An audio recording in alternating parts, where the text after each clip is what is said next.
I still don't know if what I saw that night was real or some trick my mind played on me. But I can't stop thinking about it. It started when I was helping a friend scan old maps from the Czech National Library archives. One of them caught my eye immediately, because it showed something that shouldn't exist. There's a small circular island drawn right in the middle of the Orlík Reservoir, marked with strange geometric symbols. But here is the thing. The map was dated 1956. The reservoir was sunk. It even built until 1961.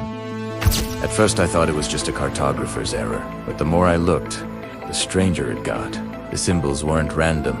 They matched markings found in old Templar manuscripts archived in Brno. Symbols used for celestial alignments. I double-checked everything. The paper, the ink, even the map's watermark were authentic.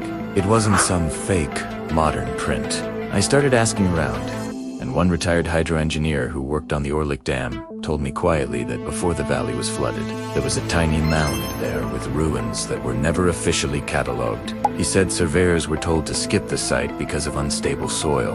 That phrase appears word for word in several official construction reports, but the coordinates don't match the actual dam's plans. I dug deeper and found something eerie. Satellite imagery from Google Earth still shows a faint circular outline underwater in that same spot, visible only during drought years, when the water level drops. People online claim to have seen lights beneath the surface at night, like brief flashes of cold, white light. No one's allowed to dive there without a permit, because it's technically part of a restricted hydrological zone. Last summer, I went there myself. I camped near the edge of the water and brought an old analog compass. Around midnight, the needles started drifting wildly. My phone's GPS froze for several minutes, showing I was hundreds of meters inland even though I hadn't moved. Then the air felt heavy, like static before a storm. I heard what sounded like machinery underwater, rhythmic, metallic.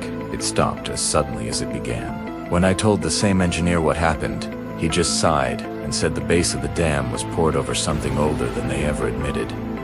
He didn't say what, only that the engineers were told not to look too deep when the foundation work began. I don't know if it's geological, military, or something else entirely.